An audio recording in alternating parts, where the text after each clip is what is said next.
Welcome to Teledynamics video training series for the UCM6300. Here are the topics being covered today. For simplicity, I've added a table of contents in the description below, allowing you to jump to a particular content section of the video. Now, let's get started. First, log into the GUI of the UCM.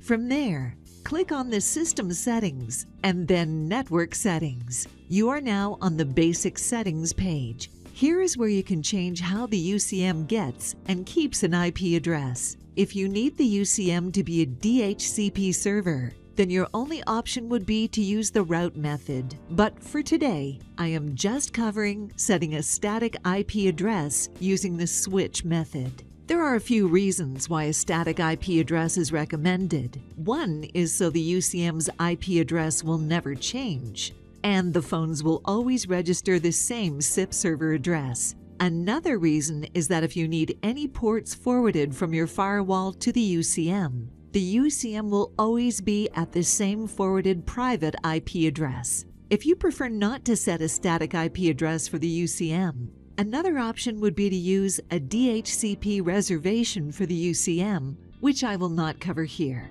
Now, under Method, verify that your method is set to switch and not to route. Route method makes the UCM act as a router, which is not the preferred method. In addition to the switch and route options, the third option available, Dual Method, lets you use both the LAN and WAN ports on two different network subnets. However, the UCM will not route traffic between the two networks.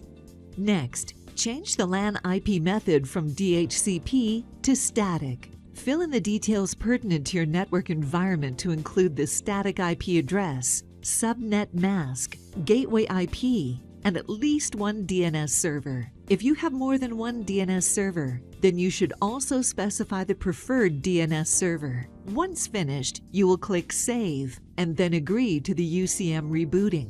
The UCM will now reboot and will no longer be accessible at the previous IP address. Remember to change to the new static IP in the browser's address bar so you can log back in after the reboot. Once rebooted, it is advised to verify that you can log into the UCM through your web browser at the new static IP address. If entering the new static IP address into a web browser does not load the UCM's login screen, check that the new IP matches what is displayed on the UCM's LCD panel by pressing the checkmark button.